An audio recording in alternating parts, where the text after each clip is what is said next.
हमारी योजनाएं नवाचारों से जहां एक और आमजन के जीवन में आशा का संचार हुआ, वहीं दूसरी ओर हमसे जनता की अपेक्षाएं भी बढ़ी।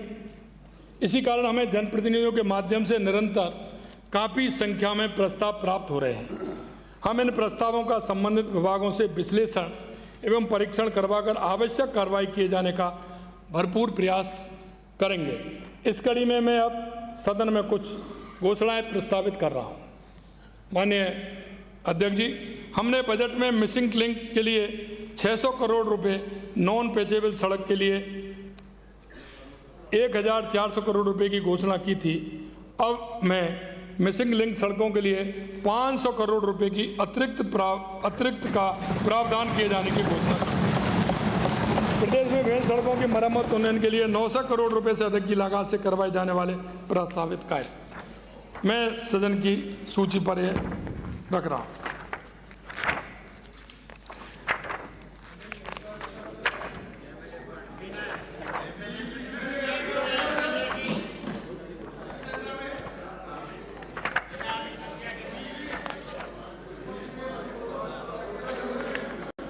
सच बोलोगे तो सब मिलेगा, झूठ बोलोगे तो नहीं मिलेगा।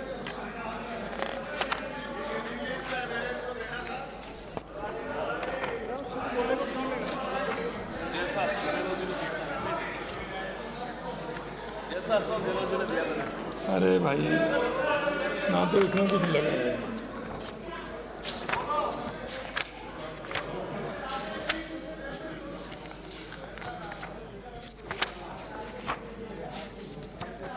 प्रदेश के विभिन्न क्षेत्रों में पेयजल उपलब्ध कराने के लिए विभिन्न कार्य करवाए जाएंगे। इन कार्यों की सूची में सदन के पटल पर प्रस्तुत कर रहा हूं। प्रदेश में विद्युत तंत्र के अधिक विस्तार एवं सुदृढ़ीकरण के लिए विभिन्न जीएसएस का निर्माण किया जाएगा। इन जीएसएस की सूची में मैं सदन के पटल पर प्रस्तुत कर रहा हूं। राज्य में अक्षय ऊर्जा परियोजना की क्रियान्विति को गति प्रदान करने के लिए SC/ST काश्तकारों को ऐसी परियोजना हेतु निःशुल्क भू रूपांतरण तहसीलदार के स्तर पर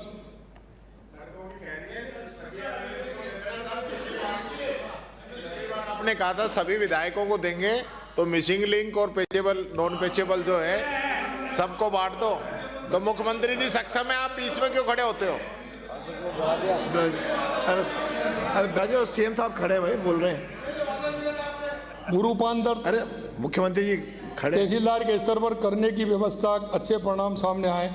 इस दिशा में आगे बढ़ते हुए नॉन ST/ST श्रेणी के काश्तकारों को अपनी कृषि भूमि का अक्षय ऊर्जा परियोजना हेतु भू रूपांतर अप्रोड रोड के लिए स्वयं प्रमाणन के आधार पर संबंधित उपखंड अधिकारी व सहायक आयुक्त उपनिवेशन के स्तर पर ही किए जाने की व्यवस्था प्रारंभ की जाएगी। राज्य में 33 kV तक विद्युत कनेक्शनों हेतु स्वयं प्रमाणीकरण की व्यवस्था लागू कर प्रक्रियाओं को सरल बनाया जाएगा तथा संवेदनशील एवं सार्वजनिक स्थलों पर भी विद्युत निरीक्षण द्वारा निरीक्षण की अनिवार्यता होगी। नागरिक सुविधाएं, हमारे द्वारा पिछले वर्ष जयपुर में मेट्रो रेल परियोजना की द्वितीय चरण की घोषणा की गई थी। मुझे सम्मानित सदन को बताते हुए हर्ष है कि जयपुर में 42.80 किलोमीटर लंबाई एवं 13,600 करोड़ रुपए की लागत से इस परियोजना की कार्य शीघ्र ही प्रारंभ किए जाएंगे। जयपुर शहर में ट्रैफिक के दबाव की समस्या से आम जन को राहत देने के हमारे प्रयास के क्रम में द्रव्यवती नदी के ऊपर लगभग 36 किलोमीटर लंबी एलिवेट रोड की DPR बनाई जाकर निर्माण कार्य हाथ में लिया जाएगा।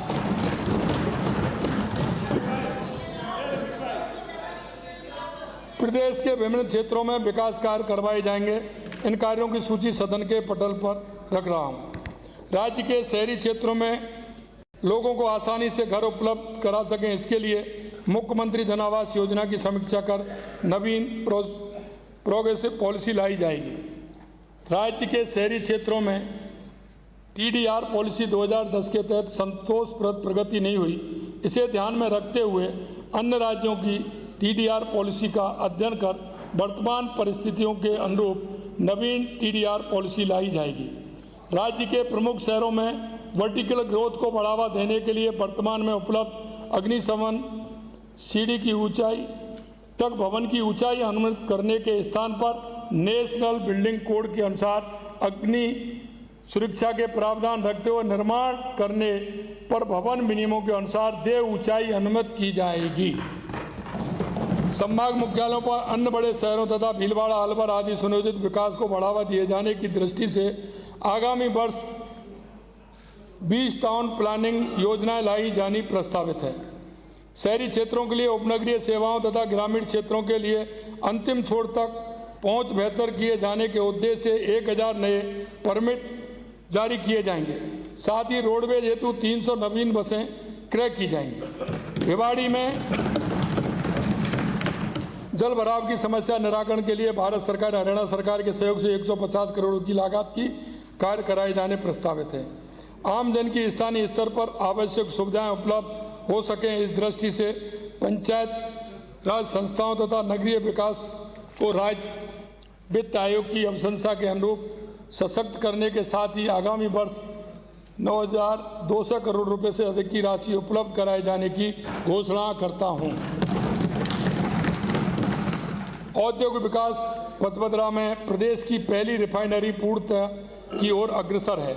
इसका 91% से अधिक निर्माण कार्य पूर्ण किया जाकर यहां पर क्रूड ऑयल की प्रोसेसिंग टेस्टिंग का कार्य प्रारंभ हो चुका है।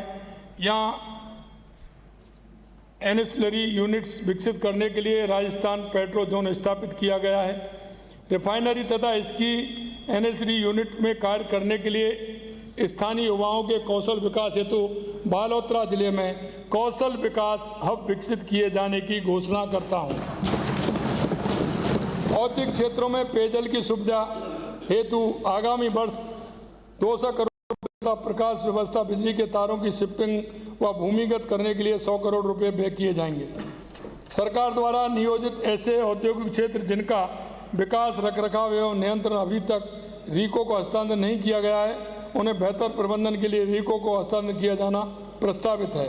राज्य में औद्योगिक निवेश को प्रोत्साहन करने तथा निवेशकों को राहत प्रदान करने के उद्देश्य से रिप्स 2019 के अंतर्गत ऐसे प्रोजेक्ट जिनमें पात्रता प्रमाण पत्र जारी हो चुका है किंतु अभी तक वाणिज्य उत्पादन प्रारंभ नहीं हुआ है, उनके लिए लाभ लेने की अवधि में 1 वर्ष की वृद्धि की जानी प्रस्तावित है।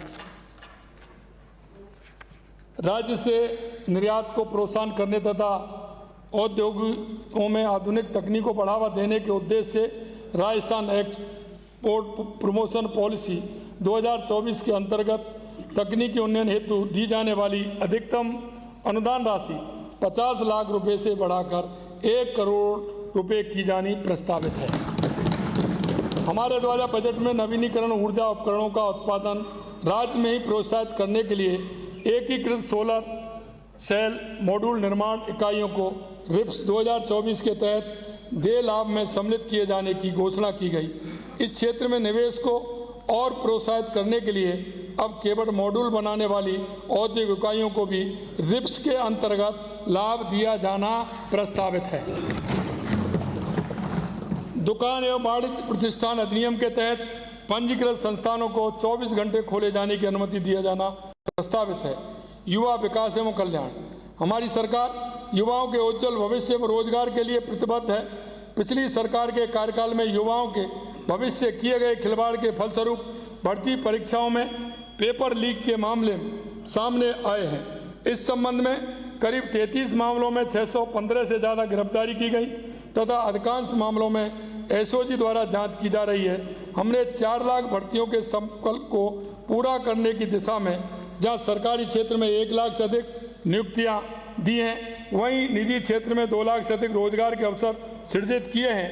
वर्तमान में 1,43,000 से अधिक पदों पर भर्ती कार्रवाई प्रक्रियाधीन है। साथ ही वर्ष 26 में 1 लाख पदों पर भर्ती किए जाने की परीक्षा कैलेंडर भी जारी किया है।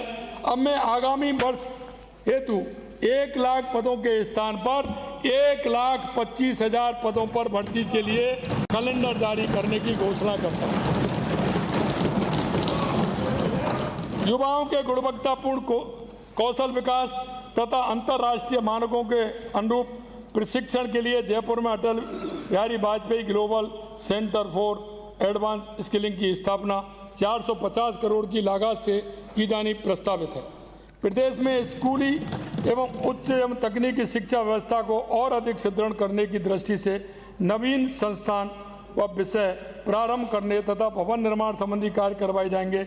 इनकी सूची में सदन के पटल पर प्रस्तुत कर रहा हूँ। प्रदेश में बच्चों को गुणवत्ता युक्त शिक्षा सुविधा सुलभ हो, इसके लिए विद्यालयों के जर्जर भवनों की मरम्मत व भवन निर्माण के साथ साथ आधारभूत संरचना सुदृढ़ किए जाने की आवश्यकता है। इसके लिए 2000 करोड़ रुपए की राशि विद्यालय आधारभूत संरचना कोष बनाए जाने की घोषणा करता हूँ। प्रदेश में खेल स्टेडियम अन्य सुविधाएं विकसित किए जाने के लिए विभिन्न कार्य करवाए जाएंगे। इन कार्यों की सूची मैं सदन के पटल पर रख रखा हूँ। माननीय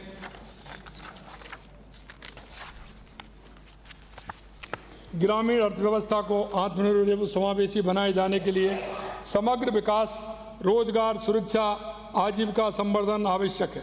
विभिन्न विभागों की योजनाओं में उपलब्ध संसाधनों का कन्वर्जन करते हुए इनका बेहतर उपयोग सुनिश्चित करने व दोहराए की संभावना रोकने के गुणवत्ता युक्त निर्माण कार्य करवाने के लिए भारत सरकार द्वारा विकसित भारत रोजगार एवं आजीविका के लिए गारंटी मिशन ग्रामीण बीबीजी रामजी योजना प्रारंभ की गई है। इसके अंतर्गत ग्रामीण क्षेत्रों में प्रत्येक परिवार के वयस्क सदस्य को एक वित्तीय वर्ष में 100 दिन से बढ़ाते हुए 125 दिन की रोजगार गारंटी का वैधानिक अधिकार दिया गया है। श्रमिकों को जहां पहले 15 दिन में भुगतान किया जाता था, वहीं साप्ताहिक भुगतान का प्रावधान किया गया है। निर्धारित समय अवधि में रोजगार उपलब्ध नहीं होने की स्थिति में बेरोजगारी भत्ते, नियोजित श्रमिकों को मजदूरी भुगतान में देरी की स्थिति में क्षतिपूर्ति का प्रावधान किया गया है। हमारे द्वारा इस योजना के तहत आगामी वर्ष 4000 करोड़ रुपए का व्यय राज्य कोष से किया जाएगा, जिसकी आवश्यकता एवं मांग के अनुसार बढ़ाया भी जा सकेगा।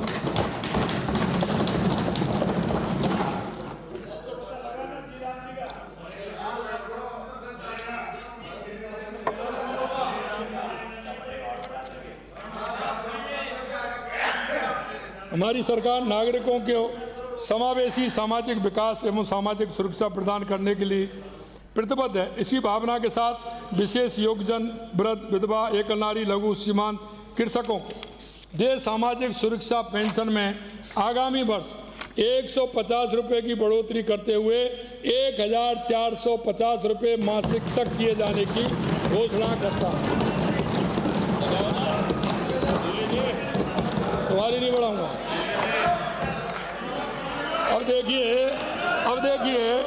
अब देखिए ये दल का और व्यक्ति का पता चलता है। ये बढ़ाते ही हरिमोहन जी गर्म हो गए। पहले उनको अपनी चाहिए, हाँ पहले अपनी चाहिए।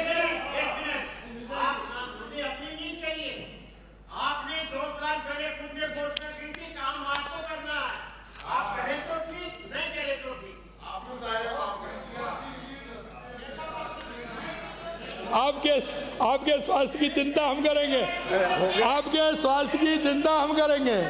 अरे आपके स्वास्थ्य की चिंता हम करेंगे। अरे आपके और धारीवाल जी के स्वास्थ्य की चिंता हम करेंगे। चिंता मत करिए आप।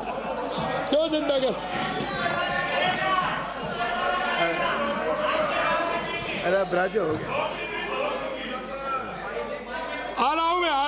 अरे आप पूरा सुन लो। अभी मैं अरे पूरा सुन लो। अरे दोनों मेरे सम्मान नहीं है, मैंने तो इसलिए कहा है।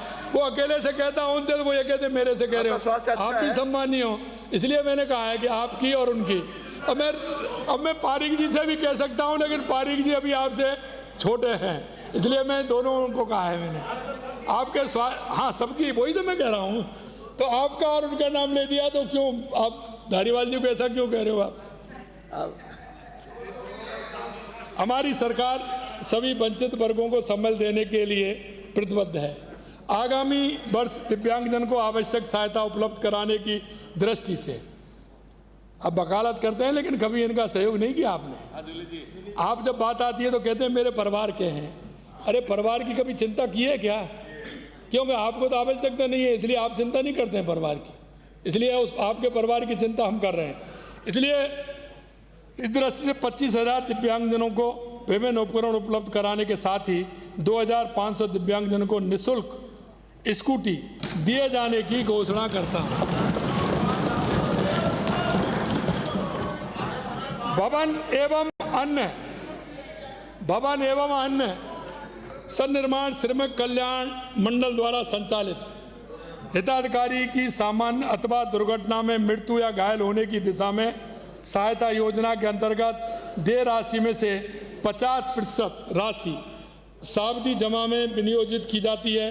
अब इसके स्थान पर एक मुश्त राशि का भुगतान निर्माण श्रमिकों के आश्रितों के बैंक खातों में किया जाना प्रस्तावित है तथा पूर्व में लंबित प्रकरणों का निस्तारण भी इसी प्रकार किया जाएगा। क्यों? श्रमिकों के लिए बड़ी परेशानी होती थी, आधा उसको देते थे, आधा उसके खाते में जाते थे, इंक्वायरी करते थे, बड़ी परेशानी आती थी। तो हमने कहा इनको एक साथ ही एक मुश्त उनको उनके परिवारजनों को मिल जाना चाहिए। प्रदेश में जरूरतमंद परिवारों तथा वंचित वर्ग के विद्यार्थियों को शिक्षण एवं आवासीय सुविधा उपलब्ध कराए जाने की दृष्टि से विभिन्न छात्रावास खोले जाएंगे।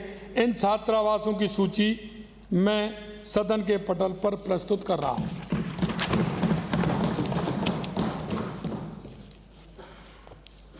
जनजाति कल्याण, वनों में निवास करने वाले हमारे जनजाति भाइयों को व्यक्तिगत या सामुदायिक वनाधिकार के अधिकार पत्र जारी करने के लिए विशेष अभियान चलाया जाएगा। साथ ही इन वनाधिकार पट्टों की राजस्व रिकॉर्ड में प्रविष्टि भी सुनिश्चित की जाएगी ताकि हमारे जनजाति भाइयों को ऐसी भूमि पर किसान सम्मान निधि जैसी जिनके पास जमीन है, विभिन्न योजना या बैंकों में ऋण सुविधा का लाभ प्राप्त हो सके।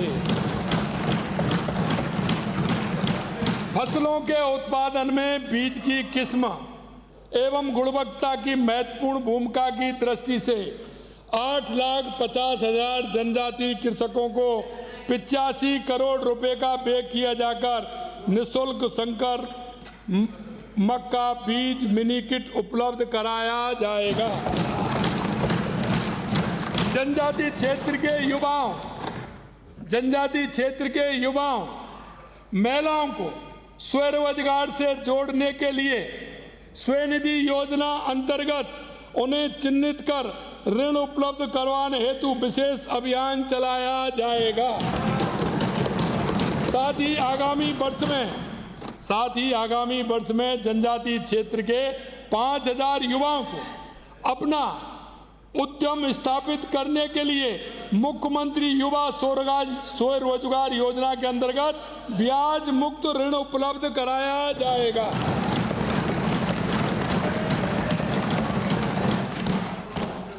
जनजाति क्षेत्र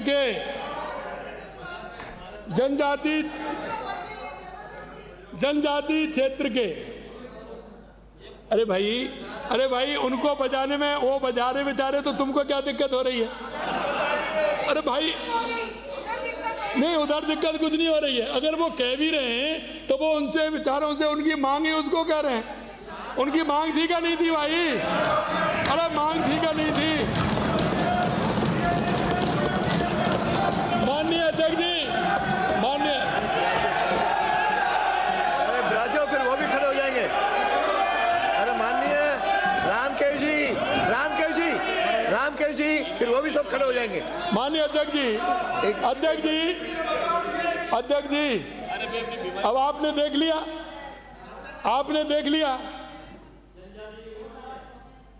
देख लिया इंजेक्शन कहाँ लगा, दर्द कहाँ हुआ। ये कांग्रेस की नीति है, आपसे भी कह रहा हूं, आप भी देख लीजिए। क्योंकि हम यहाँ सदन में आए हैं, सदन में हम सबके साथ हैं। जो रखेंगे वो मांग हम पूरी करेंगे, हमारा दायित्व बनता है।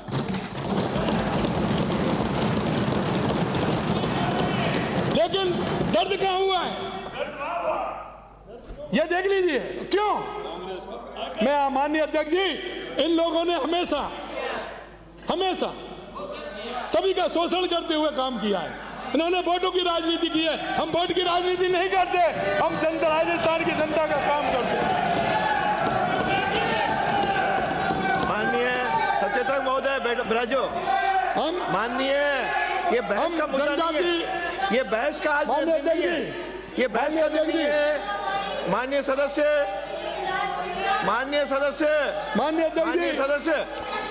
सदस्य, फिर आगे से इनको भी कोई डिस्टर्ब करेगा, मैं नहीं बोलूंगा।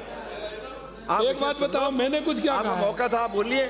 आप आराम से सुन लो भाई, मैं थोड़ी कह रहा हूँ, माननीय अब इनको सुनाई दो। मैं थोड़ी कह रहा हूँ, आराम से सुन लीजिए। मैं आपको ये थोड़ी कह रहा हूँ, जनजाति क्षेत्र में के आस्था स्थलों, सोनार माता मंदिर सलूमर, सलाकेश्वर महादेव मंदिर आनंदपुरी, बांसवाड़ा तथा रामकुंड महादेव मंदिर पीलक झाडोल, उदयपुर में विकास एवं सार्वजनिक सुविधाओं के लिए कार्य करवाए जाने प्रस्तावित है।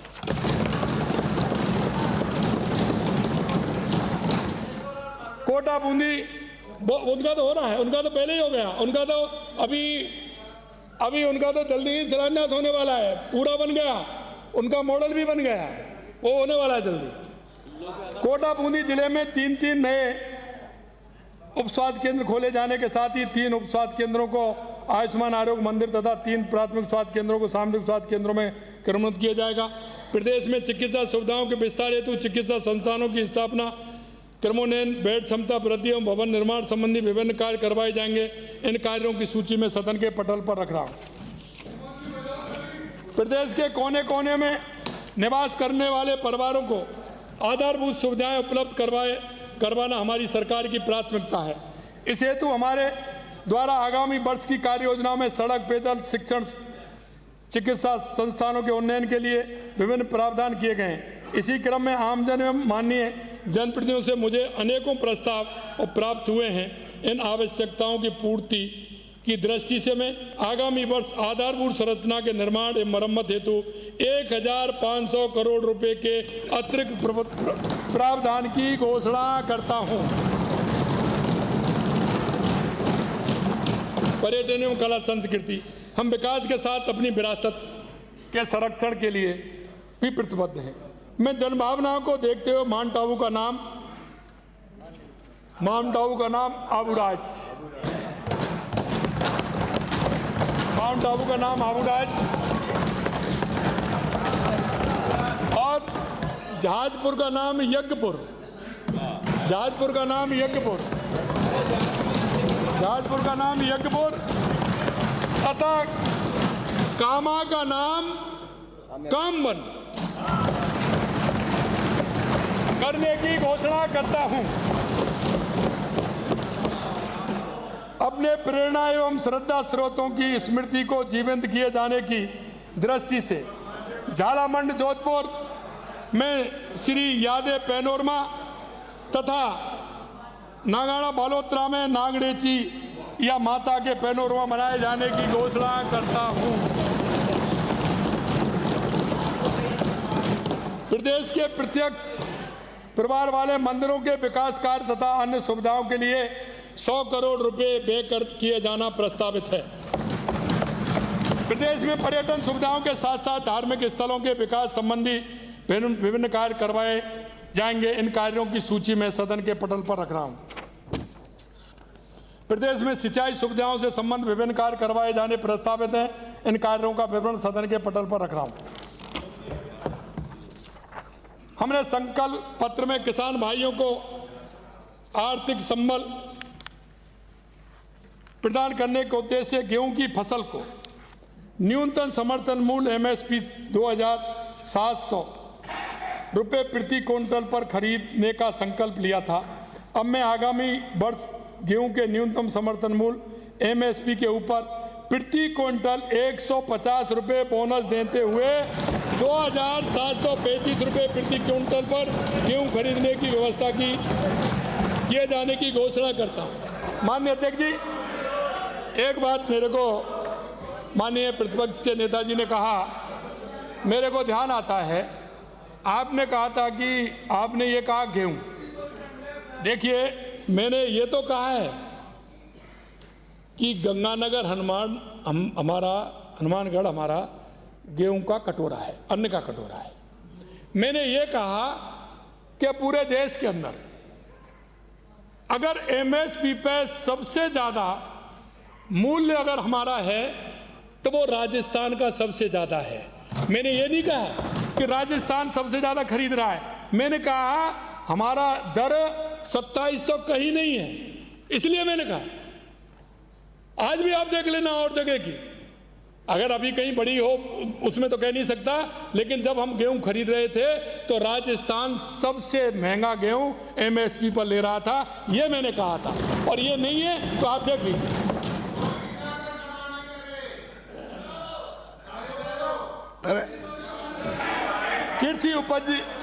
अरे कृषि उपज मंडी समिति, अरे मैं वो भी बता रहा हूं आपको क्योंकि मैंने वहीं की थी, मैं गया था लक्ष्मणगढ़, मैंने कहा था। लेकिन अध्यक्ष जी मेरे को एक बात बताइए, ये किसान होने का दावा करते हैं, बार बार मेरे से बात कर लेते हैं। मैं एक बात कहना चाहता हूं इनसे, जब रेट मेरे को बाजार में ज़्यादा मिलेगी और एमएसपी पे कम मिलेगी तो मेरे माल को मैं कहाँ दूंगा साहब, कहाँ दूंगा मैं? अब इनको पूछिए बाजरे का मूल्य कितना था और बाजार भाव कितना था। अरे ये तो अंदाज लगाइए कि बाजरे का मूल्य कितना था एमएसपी पर और बाजार में भाव कितना था। अगर हम बाजार में वहां खरीदते तो किसान कौन देने आता? किसान तो वहां देगा जब लाभ होता है, उसका ज्यादा था। आप देख लेना, आप उस समय का रेट देख लेना।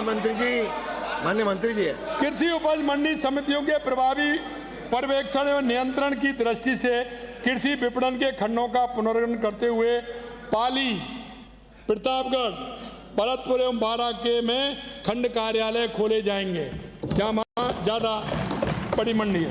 मार्केटिंग कास्ट को ध्यान में रखते हुए प्रदेश में धनिये के व्यापार को प्रोत्साहन दिए जाने तथा मार्केट इकेज को बढ़ाने के उद्देश्य से मंडी शुल्क की दर को 1.60% से घटाकर 0.50% किया जाता है तथा आड़त की दर को 2.25% से घटा करके 1% किया जाना प्रस्तावित है।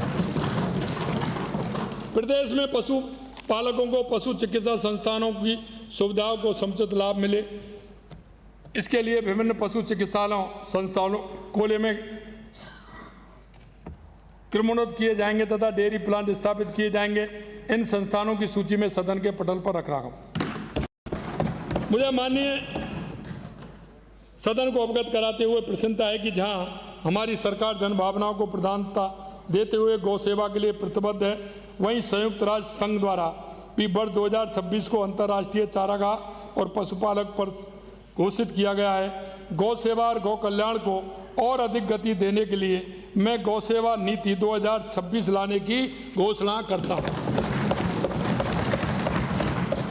प्रदेश में विभिन्न प्रशासनिक इकाइयों की स्थापना क्रमोन्नयन के साथ साथ सुदृढ़ीकरण एवं आधारभूत सुविधाओं को विकसित किए जाने के लिए विभिन्न कार्य करवाए जाएंगे। इन कार्यों की सूची में सदन के पटल पर प्रस्तुत कर रहा हूं। हमारे द्वारा बजट में सम्मानित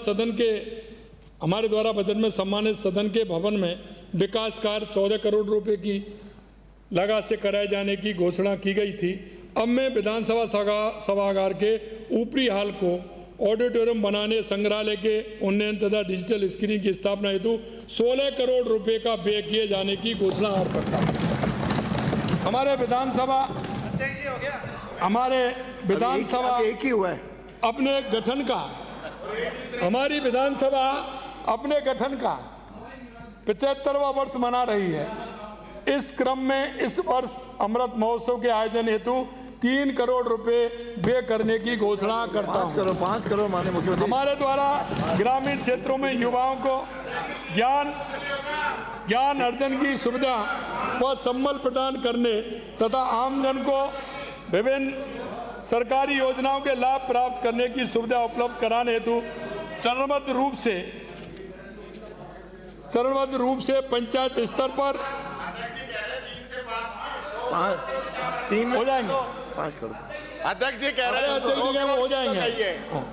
हमारे द्वारा ग्रामीण क्षेत्रों में युवाओं को ज्ञान अर्जन की सुविधा व संबल प्रदान करने तथा आमजन को विभिन्न सरकारी सेवाओं के लाभ प्राप्त करने की सुविधा उपलब्ध कराने हेतु चरणबद्ध रूप से पंचायत स्तर पर अटल ज्ञान केंद्र स्थापित करने का निर्णय किया गया था।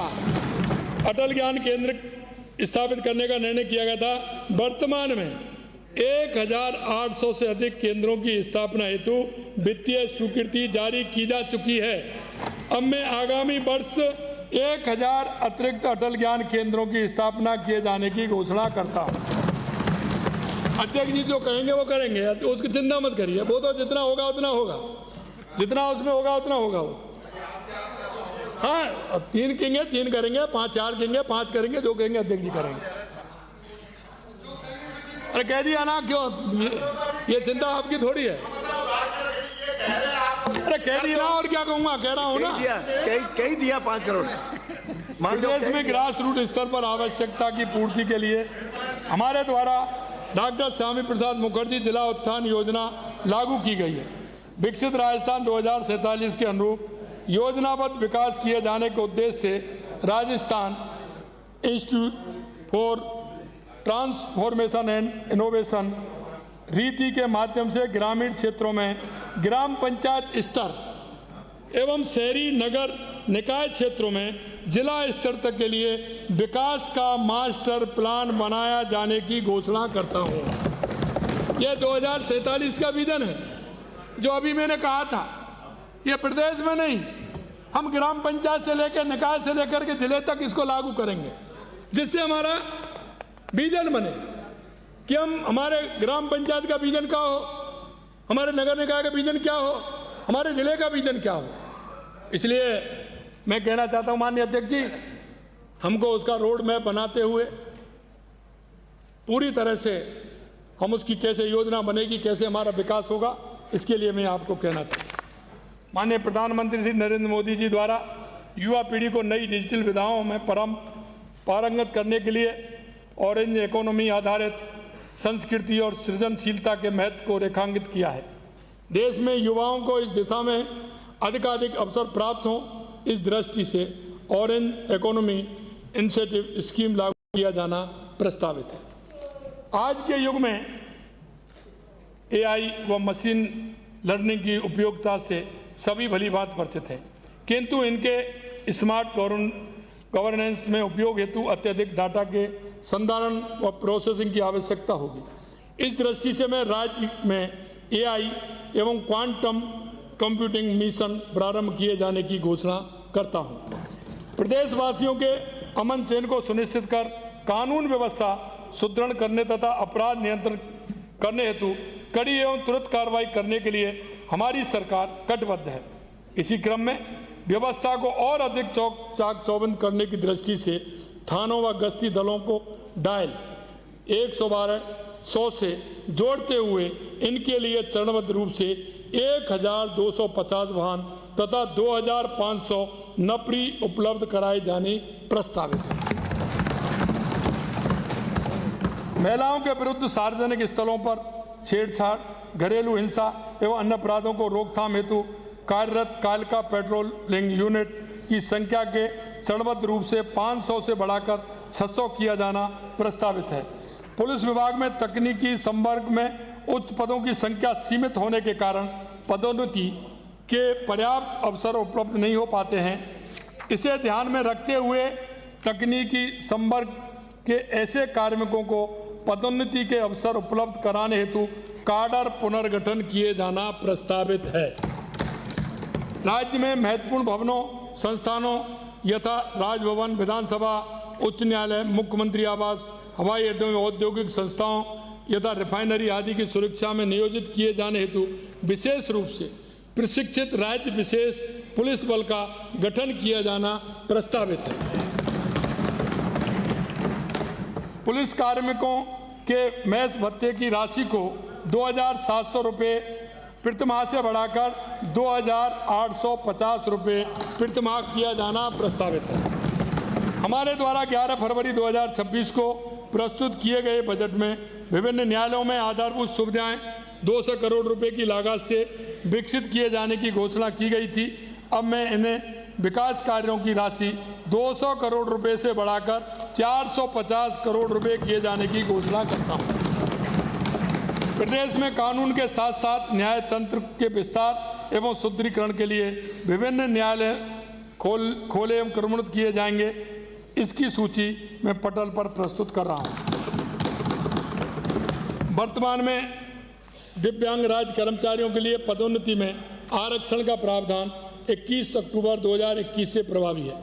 अब मैं दिव्यांग राज्य कर्मचारियों के लिए पदोन्नति में आरक्षण के प्रावधान को 30 जून 2016 से प्रभावी किए जाने की घोषणा करता हूं।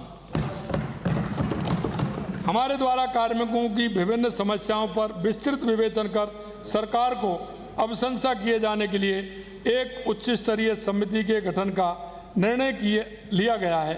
साथ ही गत वर्ष में हमने कार्मिकों को समयबद्ध पदोन्नति देने के लिए अर्हता में 2 वर्ष तक की छूट दी थी। कतिपय कारणों से कुछ विभागों में कार्मिक इस छूट का लाभ लेने से वंचित रह गए।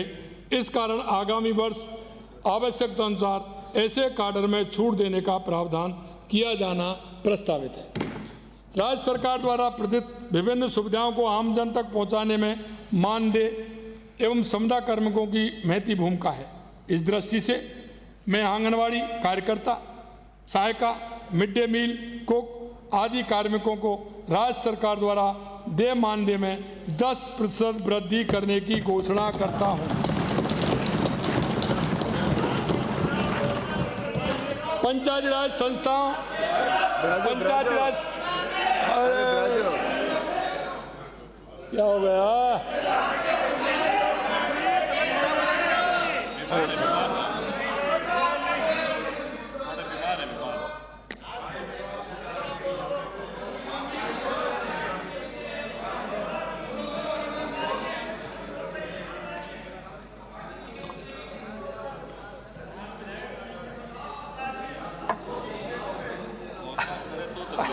अरे मोदी, आपका धन्यवाद है। अरे ब्राजो भाई, हो गया, ध्यान में आ गया। अभी आप सुनते जाइए। पंचायती राज संस्थाओं एवं नगर निकाय के अध्यक्षों एवं सदस्यों के मानदेय में आगामी वर्ष 10% की वृद्धि प्रस्तावित है। राजकीय कर्मचारियों को बेहतर आवास सुविधा उपलब्ध कराने के उद्देश्य से उपलब्ध भूमि का समुचित विकास करते हुए आगामी 3 वर्षों में चरणबद्ध रूप से NBCC पैटर्न पर 3000 फ्लैट्स का निर्माण कराया जाना प्रस्तावित है। राजस्थान वरिष्ठ अधिस्वीकृत पत्रकार सम्मान योजना के अंतर्गत वर्तमान में 60 वर्ष से अधिक आयु के अधिकृत पत्रकारों को दी जाने वाली सम्मान राशि 15,000 रुपये से बढ़ाकर 18,000 रुपये प्रतिमाह तथा दिवंगत अधिस्वीकृत पत्रकारों की पत्नी को देय राशि 7,500 रुपये को बढ़ाकर 9,000 रुपये प्रतिमाह किए जाने की घोषणा करता हूं। इसके साथ ही पत्रकार बंधुओं के लिए राजस्थान आवासन मंडल के माध्यम से जयपुर एवं अन्य स्थानों पर आवासीय योजना लाई जानी प्रस्तावित है। समय समय पर सम्मानित सदस्यों द्वारा किए गए आग्रह को ध्यान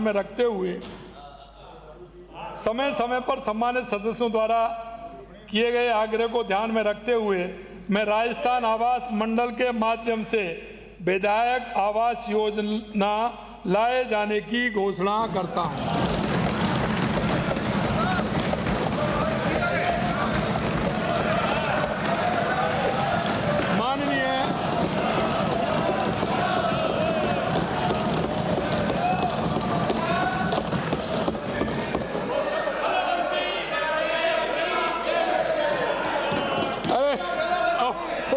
विद्याधर जी तो ये कह रहे हैं मुझे बजाने से क्या फायदा है।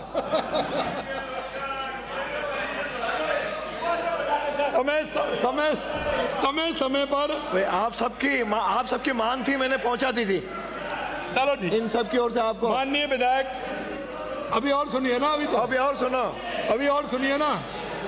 माननीय विधायकों के वेतन में सुनिए, माननीय विधायकगणों के वेतन में राज्य कर्मचारियों की भांति समय समय पर महंगाई भत्ते के अनुसार बढ़ोतरी की जाना प्रस्तावित है।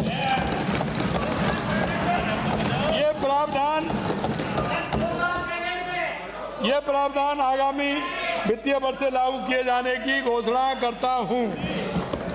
आप सभी को प्रदेश को विकास के शिखर पर ले जाने में महती जिम्मेदारी निभानी है।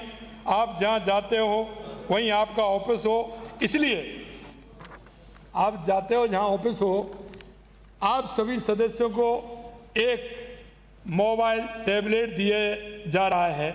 इस मोबाइल टैबलेट का उपयोग करते हुए आप अपने क्षेत्र के विकास में और बेहतरीन योगदान ले पाएंगे।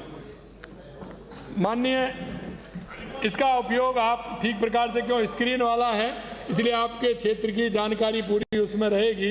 एक मोबाइल टैबलेट दिए जा रहे हैं। इस मोबाइल टैबलेट का उपयोग करते हुए आप अपने क्षेत्र के विकास और बेहतर तरीके से करा पाएंगे और उसमें आपका योगदान हो पाएगा। माननीय अध्यक्ष महोदय, हम जन कल्याण की भावना के साथ प्रदेश के विकास के लिए निरंतर प्रयासरत हैं। मैं सम्मानित सदन को विश्वास दिलाना चाहता हूं कि आप सबके सहयोग से विकसित राजस्थान 2047 के संकल्प को साकार करने में अवश्य सफल होंगे। और इस अवसर पर मैं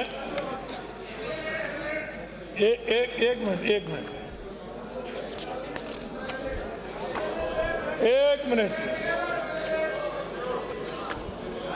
इस अवसर पर अंत में मैं कहना चाहूंगा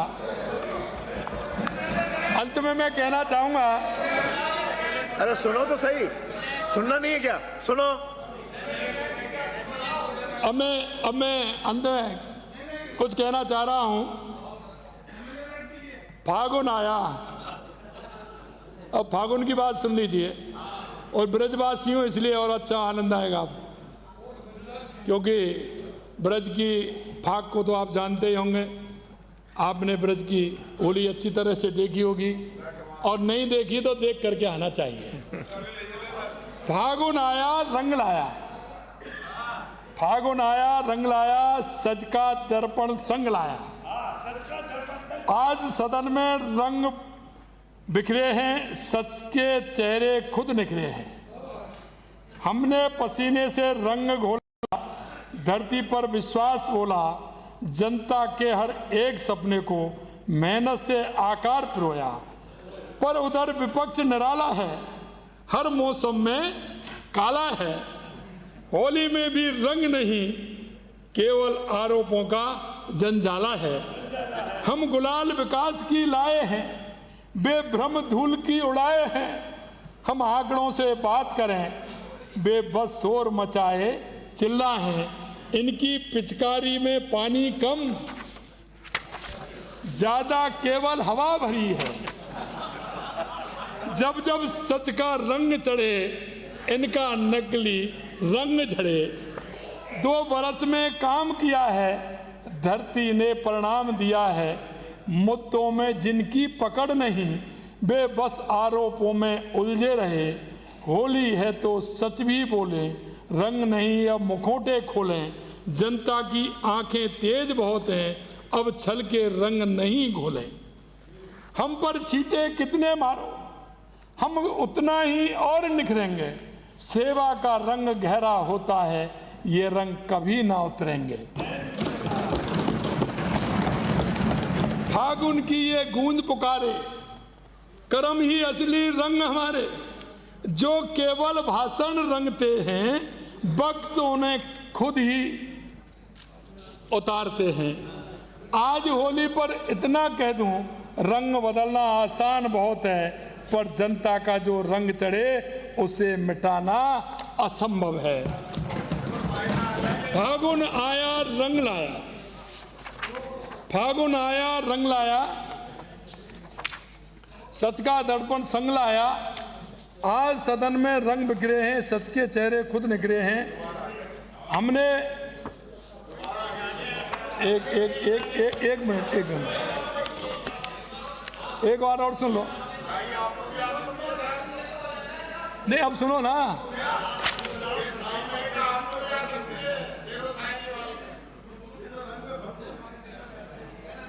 नहीं, उसमें नहीं, आगे है, आगे चलो ना, वही है, आगे अलग नहीं है।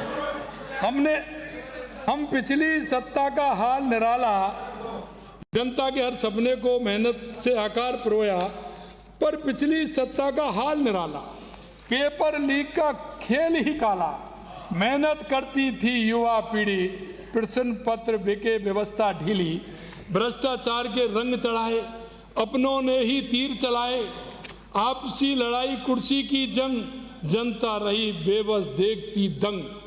तुष्टीकरण की चली पिचकारी, वोटों की थी पूरी तैयारी, ना न्याय मिला ना रोजगार, बेरोजगार का बढ़ता भार, महंगाई से घर घर रोया, अपराध ने खुलकर पांव पसराया, कानून व्यवस्था मौन खड़ी थी, आम जन की आवाज दबी पड़ी थी। अब बदला है रंग जमाना, अब बदला है रंग जमाना, सेवा को हमने पेपर लीक पर रोक करी है, भर्ती प्रक्रिया पारदर्शी खड़ी है, रोजगार के द्वार खुलाए, युवाओं के सपने सजाए, राजिंग राजस्थान का नारा, निवेश उद्योग विकास हमारा। अपराध पर अब प्रहार हुआ है, कानून का फिर से राज हुआ है, माफिया चाहे कितना दौड़े, कानून के आगे घुटने जोड़े। किसानों के खेतों में खुशहाली, सिंचाई बीज और मदद निराली, मेहनत कस का सम्मान बढ़ाया, गांव गांव तक विकास पहुंचाया। हम आंकड़ों से बात करें, काम के रंग दिन रात भरें, वे केवल शोर मचाते हैं, झूठे रंग उछाल छिपाते हैं। सदन में जो गरजे थे, तुम चौकड़ी भुला दूंगा कहकर, इतिहास बदलने के निकले थे, जनता ने चौकड़ी तुम्हें भुला दी है। तुम्हें बुलाने की बात करोगे, हम याद दिलाने आए हैं, किसने क्या किया प्रदेश में, सब हिसाब बताने आए हैं। आज होली पर चेतावनी, आपको भी मिल सकती है, आप भी कम नहीं। अब आज होली पर चेतावनी है, अब भ्रम का बाजार नहीं चलेगा, जनता का विश्वास जो जीता उसे कोई साजिश से नहीं ढाएगा। होली है तो सच भी बोलें, रंग नहीं अब मुखौटे खोलें, जनता की आंखें तेज बहुत हैं, अब छल के रंग नहीं घोलें। हम पर छींटे जितने मारो, हम उतना ही और निखरेंगे, सेवा का रंग गहरा होता है, ये रंग कभी ना उतरेंगे।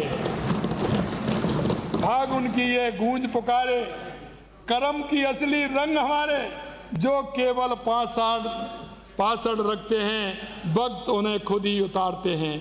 होली है तो हंस भी लें, हम थोड़ा व्यंग भी घोल चलें, रंग बदलने वालों को देखो, पहले पानी से ही धुल चलें।